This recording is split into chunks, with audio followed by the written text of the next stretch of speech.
I think this is episode 64 of Fresh Floppies. That sounds about right. It sounds about right.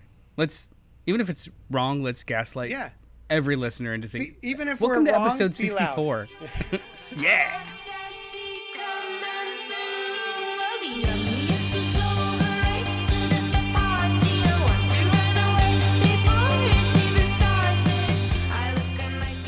What's up to our sidekicks and henchfolk out there in the mother-loving geek nation? Never gonna give you up. Never gonna let you down. Always gonna squat around, and I say that I am squatting right now. JD has decided the best way to hear his voice is to be about an inch and a half away from the tip of the mic, which requires him to do like a 25% squat at all times. This is not going to last, and I think it's great. You're listening to Fresh Floppies, which is a show wherein Noel and I, JD of JD's Hero Complex, which is a comic shop, we discuss books that come out today, Wednesday, new comic book day, so that you can walk into your LCS or local comic shop well armed with the knowledge of what you may want or not want to pick up. We do it standing because this energy has to come from somewhere. There's a lot of books this week. Also, I should say, this is going to be a chunky episode because I won't be here next week. Oh, okay. Completely forgot about that. Cool. I'm on vacation. Yeah. I just won't be here. So you just must be nice. So we do. I mean, that's passive aggressive. No, it's just passive aggressive against my own life, wherein I can't take vacations. So gonna try and squeeze in as much as humanly possible, and we'll see you on the other side. But I want to start this week with something unorthodox. Yeah. Is it? Would it be unorthodox? It's not a floppy. It's not a floppy, but it's a completely new, fresh comic book today. Yeah. That is OGN. An original graphic novel by Ed Brubaker and Sean Phillips, Houses of the Unholy. Ed Brubaker is the writer, Sean Phillips is the artist, and Jacob Phillips, his brother, is the colorist. This is the next edition in a long line of original graphic novels that Ed Brubaker and Sean Phillips have been doing, I think, over the last maybe 3 or 4 years. Yeah, I think they do 7 a year. It's like they do a lot. It's like one every 7 months or something like that. So like sometimes it's 2 a year, sometimes very prolific. Yeah, which is basically an ongoing. Yeah, that they keep monthly. They just do it in big chunks. For a while, these books connected to each other. It was the Reckless series. There was 5 of them. Oh yeah, yeah. The last 3 have not been connected to the Reckless universe. These are all just like separate stories, nor the Criminal universe in any kind of way that is obvious. Okay. The first one was Night Fever. The Night Fever. That is the first Ed Brubaker, Sean Phillips that I did not enjoy. Whoa. Yeah. That was not Reckless. After like 2 decades, it's the first one I was just like, why? Wow. Okay. Yeah. I did not read Where the Body Was, which is the one after that, and I heard it was very good. I just haven't had a chance to. But this one came out this week, and I mainlined it because I wanted to talk about it on the show. It's not really a floppy. I will read the back. House of the Holy is a riveting horror thrill ride from best-selling creators Ed Brubaker and Sean Phillips. An FBI agent from a cult crime beat and a woman with a past linked to the Satanic Panic are drawn into a hunt for an insane killer hiding in the shadows of the occult underworld.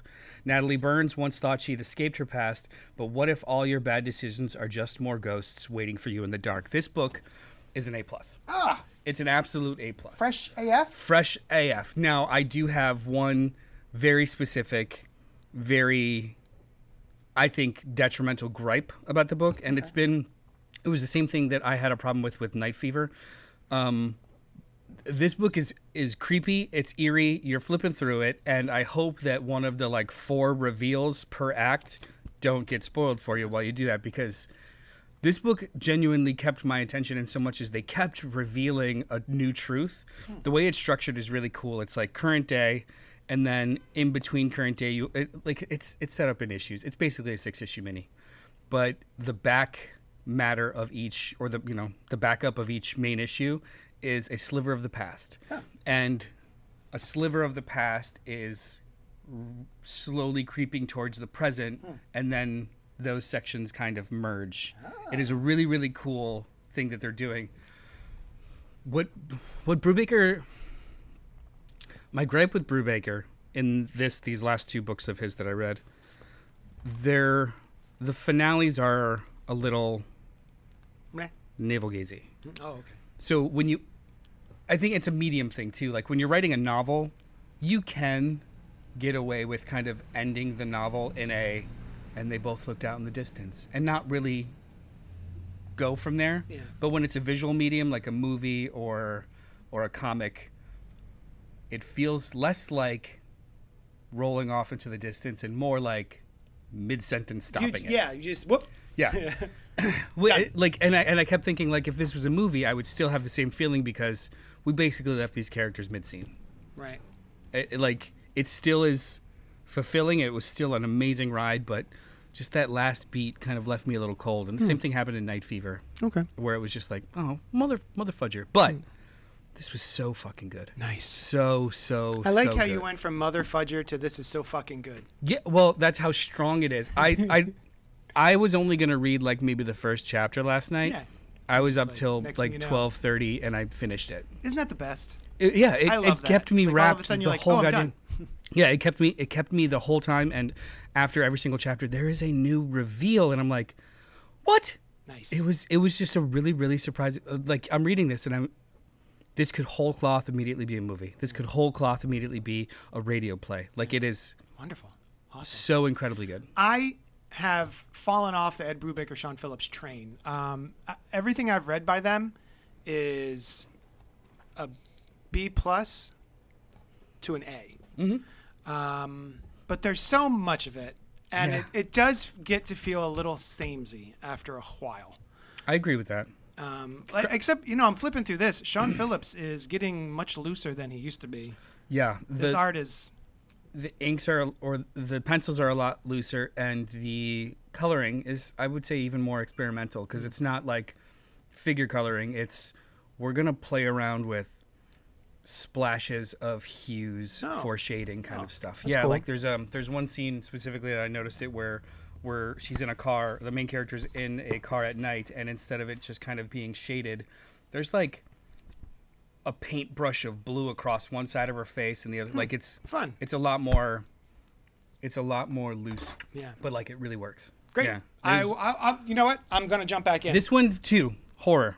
Yeah. Yeah, this one That's this up my one would alley. kind of like hit you a little harder. Yeah, I lost track of Criminal. I'm not going to lie. Like, that was, they connected everything in such specific obtuse ways that I couldn't keep track over the course of like 6 years. Like, oh, so this character in this mini, the main character in this mini is a cousin of the main character in the first mini 6 years ago, or the father-in-law of this person. Like, I will also say that Sean Phillips' faces can be a little samey. Where Yeah. I'm like, wait, who's that? Unless they have like a scar or a very specific, crude, flat top haircut. I'm like, wait, was this person over in this other miniseries or no? Yeah, no, I see that. Yeah. But this was a wonderful read. If people see that in the shop today, Grab you it. do not need anything extra. Just read it. Yeah. X Factor #1, From the Ashes, A New Beginning, Legacy issue 293 by Russell and Quinn. That's Mark Russell and Bob Quinn. Colors by Jesus Bertov. When the mutant nation of Krakoa fell, its people found themselves forced to reintegrate into human society. With these WMD-like mutants spread across the globe once again, how will the world's governments respond? You are, I would say, Mark Russell stan. Yeah. No, I love Mark Russell. I'll read his stuff no matter what. Yeah. What did you think of this? Because I have some thoughts. I think that this was Wonder Twins. Oh yeah. Yeah.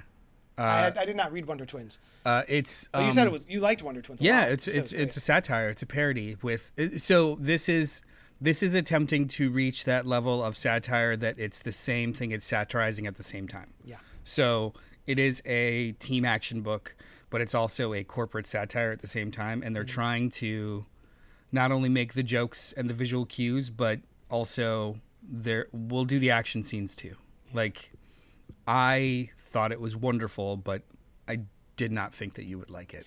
I did like it. You did? I did like it. I am. I'm above. I'm elated that you liked it. By the end of the issue, I liked it. Mm-hmm. As I was going through, I was going, okay, that's ecstatics. Oh, okay, that's this other the X-Force. Multiple X-Forces have done this. Even where it's- X Factor has had a corporate phase, like with David at the end. Yeah. It's just, it felt like, oh, okay, they're corporatized and they're there for clicks and TikTok videos and all this other stuff. And it's like, I think it's not really doing anything new with regards to its commentary in that regard. But by the end, the character work I liked a lot. And, you know, basically a whole new team. Yeah. Which is not really a spoiler. No, because they're on the cover. Yeah. Yeah, it's like click-clock views, and it just felt a little been there. The only thing that makes it different is world, so we see the tropes, but this is more internet, millennial, Z focused versus the reality TV. I see. Right, of X Ecstatics. of us. Yeah, Gen X, it was reality TV, the Ecstatics, and the New Warriors had a phase of, like, it was just kind of self-contained. Yeah. This is more every platform, all in your face, constant rejiggering in real time, and I think that's the joke. Gotcha. I thought this was wonderful. I thought this was really fun. It did read. If anybody that likes Mark Russell or just good satire, and as a reminder, Mark Russell did The Flintstones, Exit Stage Left, the Jesus Book. Oh my God. Sun. I don't remember. That's okay. It's like 30 of Trinity, whatever. The Jesus and Superhero book, which was really wonderful. And Wonder Twins. Yeah. Wonder Twins was one of the best books, period. It was as good as Flintstones, and nobody read it because who gives a shit about the Wonder Twins? Right. But it was doing the same thing it does here, where they're useless, and they have to exist in a world that knows they're useless, and that's kind of the joke, and there's all kinds of visual cues. I think the bad guys at the end of that were angry divorced dads in Zumba pants, and that's not a joke. Yeah. Wow, okay. Yeah, so this is that same energy. It's smarter than it needs to be. Yeah. It's most of the jokes in this book are in the back of the panel with signs and logos and little tweaks. Like it's a very smart book, and I think it might be too smart of a book for some people who are just expecting an X book. An X book. Yeah. There's like little visual gags, like with the tiny dumbbells. There's funny bits. This in book. Oh, and I want to talk about Bob Quinn's art. Oh, this is great. I've always really liked Bob Q. He did. He's been working with Mark Russell for a little bit on and off. Like he did a whole set of like 12 issues of Red Sonja with him, which is the second Mark Russell book I've read that's not a parody. Oh wow. The other one was Fantastic Four Life Story, which was really effing good. Yeah, this art is great. Yeah, Bob Q. His acting is really good. Like the character faces. Everything else is just like, and the coloring is almost house style, or I don't want to say pedestrian. It's just like workman. It works, but he really makes the joke land how it's supposed to with the facial acting. Yeah. And it goes really, really broad when it needs to, and it comes back to level set when it needs to. I really like it. Yeah, this is fun. I don't know if it'll keep me, but I'm interested enough that I'll definitely read issue 2. I don't know if this will hit. This is a little above normal. Oh shit! I just backed myself into a corner saying that Cape shit fans are stupid. That's not true. It's just it's not like any other X book. Period. And I don't know if people will embrace that. It's not like any current X book. I'm sorry, the last 20 years, sure. It's a little like Ecstatics and New Warriors, but that was... Was that long ago? It was a generation ago, yeah. Right. Speaking of X-Men, though, X-Men number 2, Legacy 302 by McKay, Stegman, Mayer, and Gracia. Should have been issue 1. This was delightful. Should have been issue 1. I was not... Should have been issue 1! I was not super into the first issue. It was fine. This should have been issue 1. I just spit out his coffee. I didn't think you were going to do it. This was great. This was really fun. And it has X-Men who are enjoying being X-Men. Yeah. They're like delighting in how much fun they're having. The reveal at the end was kind of interesting. Yeah, the mystery that's set up about... it's not a spoiler because it happened in X-Men 1. Older people are generating mutations. Yes. Instead of just like puberty hits, I've got eye blasts. And now we're like, oh, we're in our 30s and I'm getting powers. Yeah. What's the cause of this? So this would go. Oh no, I did really like issue 1, but it was all table setting and kind of like a speed round of continuity. It was enjoyable, but it was a lot. This was the first time, it's second issue, but this was, I felt the book. Yeah. That emotionality that we were missing and really enjoyed in Uncanny X-Men. Mm-hmm. I was like, oh, this is how these people interact. This is what their mission is. This is fun. Yeah. And some of the setup we couldn't reveal last time I thought was wonderful. The fact that the X-Team is now located in a defunct Sentinel factory. Yeah. In a town that was thriving because of the Sentinel factory, which hunts and kills mutants. Yeah. What an idea. Yeah, it was really cool. And like that last page reveal of they kept a giant Sentinel set up to remind people like, Yep. Not cool. Not cool, bros. Speaking of Sentinels, there's a Sentinels book coming. Yeah. With like a human Sentinel team of some sort. We'll sample them all. They're doing this thing. The X books are wild. They're doing this thing where it looks like maybe 4 ongoings or 4 or 5 ongoings, and then a shit ton of minis. Yeah. Like Dazzler's getting a mini. The Sentinels are getting a mini. Phoenix, Storm. Is Phoenix an ongoing? Yeah, I think Storm is the mini. Which should be switched. One thing I hate about this book, I like Ryan Stegman for the most part. I hate the way he draws Psylocke's sword. Oh yeah, it looks gooey. Yeah, it looks like body horror, sinewy, weird stuff. Also, I did send you a panel or two. Or like a poster tube wrapped in toilet paper. I did send you a panel or two of Stegman, a beautiful 2-page spread, but broke it up with like sound effects. Yeah. And Do you know how long I had to look at this page to go, what is happening? What is that? What does that say? I'm like, it says something, but I don't know what it says, and it took me a while. I had to I got a camera, took a picture from up high, and looked at it from farther away, and was like, "Oh, it says Choom." Yeah, Choom. Gotcha. A non-word. No wonder we had trouble. Great book. Yeah, wonderful. I want to talk really, really quickly about a book that you didn't read, which will happen a couple times this episode. That sounded rude. It was just I read more. Yeah, I get it. And you should learn to read. My wife reads it to me. I just look at pictures. Ultimates 3. The Ultimates 3 by Dennis Camp with art by Juan Frigeri. This book continues to be phenomenal for me. We talk about how the Ultimate books are like skip months. Yeah, we talk about he's flipping through it for the first time and he's making mouth sounds or like mouth sounds like out mouth sounds. The Ultimate Universe, they do that month off, or like in between issues is a month. Yes. This is of all the books, this is the one that's embracing it, where at the last page literally does like a 15 months to go. Like it's. Oh, I see. And the way that they keep dropping you into new scenarios with these characters, it doesn't feel inorganic or crazy, where it's just like someone's randomly talking about like, don't you remember we did that 2 weeks ago? Like these are almost read like one shots. They're standalone, they're fun, and usually pretty intense. And in this one, we see the ultimate version of what happened to create Banner and how much more fucked up it is than it was before.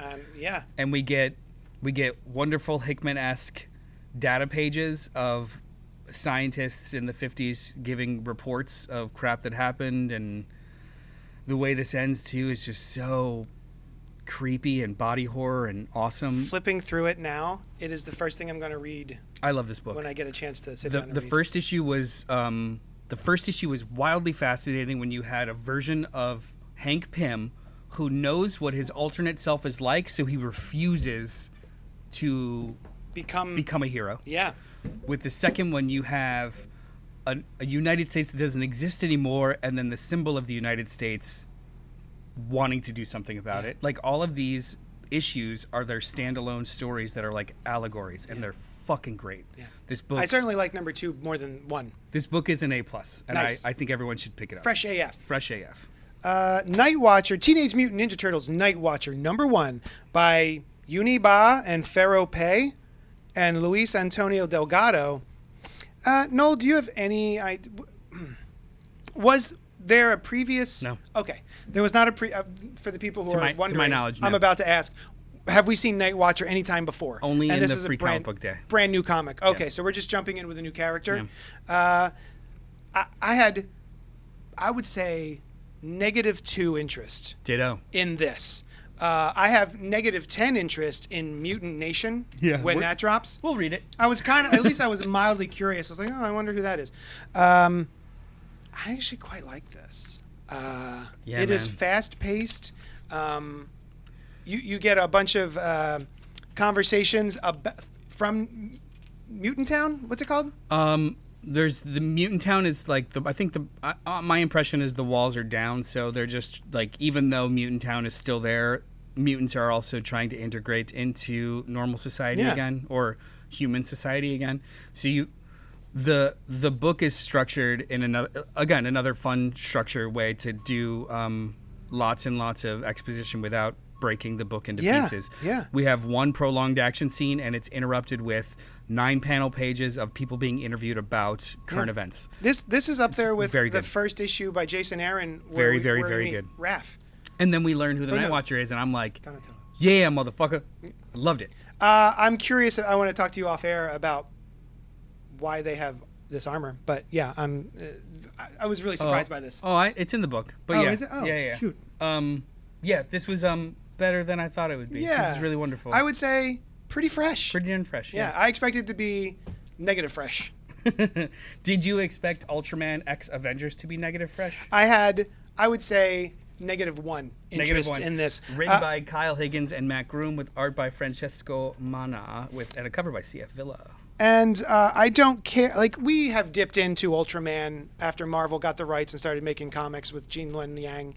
And we were like, that was all right. I was wrong. Gene Luen Yang only did Shang-Chi. This has always been Kyle Higgins and Matt Groom. Oh, okay. Yeah. So I read 1 or 2 issues of those original Ultraman from a couple years ago, and they were fine. I didn't keep up with them. I didn't really have any interest in doing it.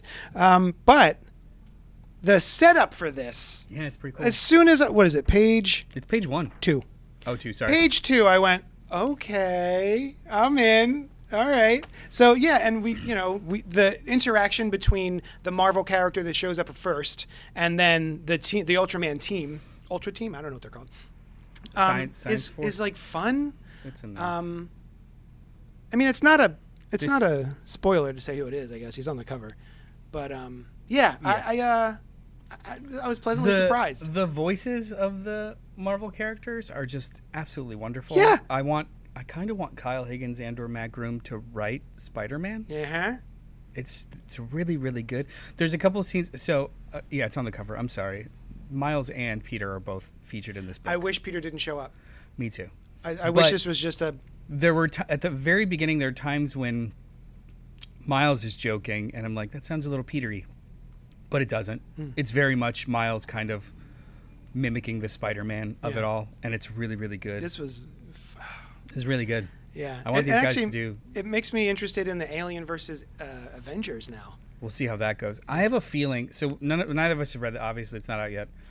I have a feeling that book is going to be like world ended, Avengers come back years later kind of thing. Oh, it's a future story. I think so. Because I think one of the covers has them in weird armor, and I think they lost. Oh, okay. I think Hickman would do something like that. Oh, it's Hickman. Yeah. Oh, goddamn. Oh, you know what? We got to pause this for just a second. Speaking of Hickman. Actually pause or? No. Okay. I mean, what we're doing. I finished Gods. Yeah, buddy. Everyone who likes Hickman or Doctor Strange or magic in the Marvel universe. Or just good storytelling. Or just good story. Yeah. Gods, G.O.D.S. is such a good book, and I'm flabbergasted that more people aren't talking about it online. Yeah, the conversation. I think they shot themselves in the foot a little bit in regards to how it was chunked out. The first issue was an original graphic novel for the most part. It was like a 3-in-1, and it was $9. Yeah. Or $10. A lot of people bitched about that. Yeah. And I agree. Like when I see a $7.99 book and it's only 30 pages, yeah. Bitch. Yeah. was like 85, 90 pages. And a full story. Yeah, it had a full arc. You could just pick that up and be like, oh, okay, I'm done. And that was the style of the book in general. Yeah. Every single issue was its own kind of like little arc, and then there was maybe a seed that lasted for the like. Great. I'm sad it's over. It was like a year or 2 years worth of story arcs that they just kind of like condensed into 8 issues, 8 thick as fuck issues, but not missing anything. No. Anyway, sorry, I was really excited. It just came out in trade this week, right? Or last week? Last week, $29.99, 220 pages or something. Yeah, it's a thick boy. It's so good. It's only 8 issues, but everyone thick read issues. it. Yeah, highly recommend. I'm sorry. What did you think of Ultraman Avengers? We didn't get to you. I mean, I thought it was wonderful. It had the same kind of like. The style of the Ultraman stuff is very Saturday morning cartoon, Power Ranger-ish, almost like adult Power Rangers. Yes. So it's like a little cutesy. We're talking at each other, and it's all exposition and everything has Ultra before it. Yeah. But it worked in this context, and I wasn't lost, even though they laid out tons of stuff. It read like the first mini that I read, which was nice. I think I will go back and like. Catch up on Ultraman? Yeah, because I like this team a lot. And you like Kyle Higgins. Yeah, this creative team is great. There was something made me laugh out loud. What was that Japanese Spider-Man? Oh, yeah. What's that guy's name? I don't remember. The one with the mecha. Yeah. They make a joke about him. But yeah, that was funny. This is a good. Anybody that doesn't have any kind of, would you recommend this to somebody that doesn't know anything about Ultraman? Probably. Well, I mean, I only barely. They tell you everything you need to know. Yeah, it's just a fun book. Hey, there's a guy. He's bonded somehow with an outer space being, and he can turn into that being, which is a giant dude, for about 3 minutes at a time. Also, this art is fantastic. Art is fantastic. Yeah. It's like there are times when it's weird Capullo-ish, and then there's times when it's a little bit of like Larraz, like. Mm-hmm. Francesco Mena is no joke. Yeah, this is fun. Good ass. Like the second page that you mentioned. Yeah. Look at that. That's a good. Yeah, that's what made me jump. Like, okay, I'm in. I'll buy that page. Looking good. Yep. Right. Anyway. Yeah, the setup is great. I'm curious to see how it ends. Hey, let's visit our favorite corner of comics. The Spidey Corner. Spidey Corner. Amazing Spider-Man 55 Legacy issue 949 by Wells and Lazo. I do not know Lazo. Emilio Laiso. And Brian Valenza. Yes, guest artist. Which you know what? I'm glad. I was remember we were talking about the last issue, number 54, which wrapped up the Spider Goblin with art by Ed McGuinness, and I was a little disappointed that we were going to go back to JR. We are. We did not. This is not JR. Yeah, but the next one issue will be. And he's coming. You can't stop JR from coming back. You know that, right? No, I know. No matter how much you wish and will it, he's not. And it's not like I hate the guy. It's just wildly different. Yeah. His covers are great, but I don't like his facial acting. He's doing the whole last arc. He's closing this. He started this book with Wells. He's closing this book with Wells. If he had better facial acting, I think I'd appreciate it more. That's fair. He's got like 5 faces that he uses. I love his action. I love how he makes people beat up. I like how he draws Spider-Man. Yeah. And the costume. Anyway, this is a date. This whole issue is a one-shot date with a new woman. It's the lawyer. The Tombstone's former lawyer. He met her at Robbie's wedding, or Robbie's would have been wedding. Right. They have tried to go on it. This is the 3rd time they've attempted a date. The first time he was super late or didn't show. She's a Ravencroft nurse. Oh, my bad. Okay. Either way, she's been featured 2 or 3 times. Yeah. She's like shown up. Yeah. And he's screwed up every time. This is classic fucking Spider-Man. It's really good. Where he's on a date, he's already disappointed her this is the 3rd date, 2 times, and how does a date go when you are Spider-Man? Also, the way that she's at first I forgot. I thought she was a lawyer. So the way that she asks him questions, knowing that he can't answer them, are really good. But even just as a nurse dealing with volatile patients, the way that she asks him questions, there's it's not really a spoiler. There's a scene where she's like, "You're lying to me." He's like, "Yes." Yes, I am. I am, and I can't tell you. Like, well, can you at least tell me why? Yeah. And that is like one of the best follow-ups I've ever. Yeah. Not just like, "You're lying by." She's like, "Okay, if you think you can't tell me, Tell me why you think you can't tell me. And it was just an awesome conversation. Can we talk about facial acting again? Okay. I at first I was upset about it. Now I like it. So I forgot. There's one line of dialogue about like, why do you have a black eye? Yeah. I forgot about that line of dialogue because it's not really focused on too much. Yeah. And then his left eye is drooping the whole book, and I'm like, why is he doing that with his left eye? And it took because the coloring doesn't really. The coloring indicate. does not match. He should have like So a I'm little like, bit of purple. Your eye socket's drooping. You're It's Mark falling Bagleying down. all over the place. It's falling down like he's looking in two different directions. What's happening? I took Yeah. pictures of it too because I was gonna send you one of our bitch about it texts. Yeah. But then I realized like, oh, he's got a black eye. It's Yeah. puffy. We're good. But yeah, other than that, the acting is phenomenal. This is so good. I had such a good time reading this. I'm so look. bummed that the entire internet has decided that they hate this book. Yep. I Yeah, was I like, see it. why is this? Why is this happening? Why have you done? I can't believe you've done this. Why have you done that to him? Um, Yeah, it was a great book. The internet's stupid. This is a great book. Venom War Spider-Man #1. I read this. You did not. I did not. This is by Kelly and Lansing, Colin Kelly and Jackson Lansing, with art by Greg Land and inks by Jay Liston. I am allergic. I have hives whenever I pick up a Greg Land book. I am actively disinterested if Greg Land is reading it, drawing it. Yesterday, and I was like, oh, come on. I don't want to, man. Let me flip through this. You don't like Claudia Schiffer? And as I was flipping through it, you were there. I was like, oh, whoa. Hey, wait a minute. Greg Land's drawing some stuff. There's some really dynamic things in here. And then we get a guest star villain that I wasn't expecting, which I loved. Was there any book here I didn't like? I feel bad that I'm just like loving all the books, but this was also really good. I wanted to, let's talk about Greg Land for 2 seconds.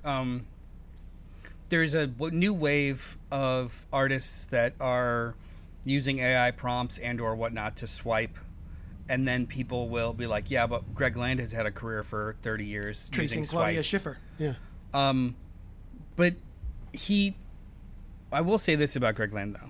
He understands panel progression. He understands layout. He understands dynamism, like action from page to page. He doesn't just decoupage pictures together. Yeah. Like, there's work in there. Like, you can make a really, really great debate or argument about, well, he doesn't pencil every piece and he uses disparate pieces from other works in order to kind of like put it all together. But it's still very much his at the end. Mm-hmm. I think the same could be said for like Alex Maleev. Takes his own photography and his own like image references, and people are like, yeah, well, he traces. Like, no, but that's completely different than having a machine do it for you, or taking someone else's art, not pictures, art, and doing something with it. I will even say, I can't believe I'm about to do this. Greg Land is way more dynamic than Maleev. You would not get this splash page from Maleev. That's true.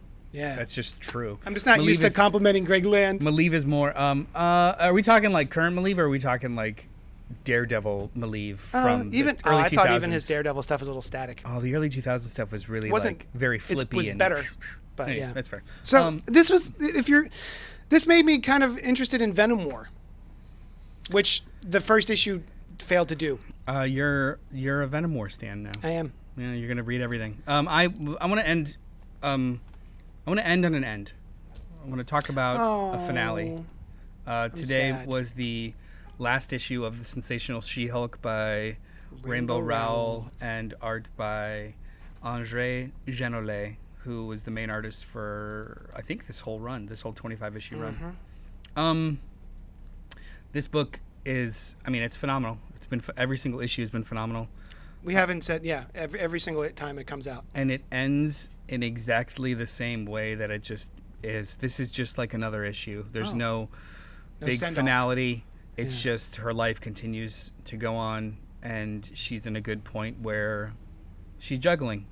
She's juggling being an Avenger, a lawyer, and a good partner. And it's working, but I'm sure it'll blow up because that's how her world goes. This book is there's more heart in this book than there is in the rest of the shelf. This is one of the best comics ever, and I love it. I am always pleased to dip back into this little world.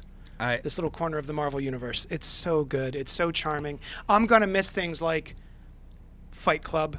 Punch Club, and also the Book Club. Also, the wear fancy dresses and eat cake. Tuesdays? Yeah. Yeah. So fun. So charming. I'm going to miss her and Jack. Like the way that they are as a couple is just so good. This book is fantastic. This is 25 issues of perfect She-Hulk that is going to sit on the shelf as to point to when people want to know what the character's like. Yeah, this book is fantastic. This is great.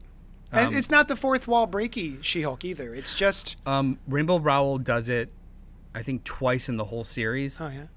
And it makes it very, very impactful. Oh, okay. Yeah, it happens, I want to say like around issue 10, 11 of the... So this book is one of those books that like it started as She-Hulk, it went 15 issues, then it was relaunched as Sensational She-Hulk and went 10. So it's 25 continuous, but it's 2 chunks. The last chunk, around issue 10, 11, she ripped apart the wall, and it was really good. But they only do it once, so it has like meat to it. Right. Yeah, really good. All of this is great. Everyone should read it. Man, what a week for books. Yeah, God damn it. The stuff that I didn't get a chance, or like Absolute Power tie-in Green Lantern was really cool. Didn't get a chance to read Iron Fist's annual 50th anniversary special. Yeah, it's like a one-shot special. With a bunch of stuff by like Larry Hama and... Did we do any DC? Marvel. No. It was light DC week, man. IDW, Marvel. Holy shit. No, DC. The only thing that was coming out in DC this week that May was DC versus Vampires World War V, but I didn't finish the first one. Yeah. I don't remember if I finished the first one. I feel like I did, but I don't remember it. Yeah. Are you looking forward to anything? I mean, I read so much. I don't know if I have anything left in my stack. Oh, I did read the Power Fantasy. Oh, did you? Yeah. So, came out last week. I did not get my copies. A lot of shops did not get their copies. And this was a book by... Did you get a chance to read it? Kieran Gillen and Casper Wingard. No, I haven't. No. It's very good. It's very Kieran Gillen. Same team that did Die. No. I believe. No? What? No, Casper Wingard didn't do Die. Stephanie Hans, that cover artist, you're right. did. Yeah. It is... Ooh, this is nice looking. Beautiful book. Really, really interesting. Really, really good. It does not care if you're following. You just kind of go with That's Kieran Gillen. Yeah, that's Kieran Gillen. Decided. And it's cute as well as fucked up. It's very, very good. Very good. This and what was the other book I said? Top of the Stack? That I'm really excited about? That you reviewed? Houses of the Unholy? Yeah, maybe. Anyway. Oh, Ultimates. Oh, it was Ultimates. Yeah, That's right. Ultimates 3. Yeah, Power Fantasy came out last week. Everybody should give it a shot. It is the closest to Wicked and Divine that I think Kieran and Gillen has been since Wicked and Divine. Great. Yeah. Another series I like but never finished. I like this better so far. Cool. All right. Yeah. Well, thanks so much for hanging out with us. Tonight on the podcast, we are going to be discussing... I already forgot. Borderlands. The box office juggernaut Borderlands we're gonna deep dive into it. We're gonna pick every nit. We're gonna praise every song. Whatever. You're doing great. Yeah, it's gonna be great. So yeah, join us for that. And that's it. Thanks so much for hanging out with us, and we'll talk at you later.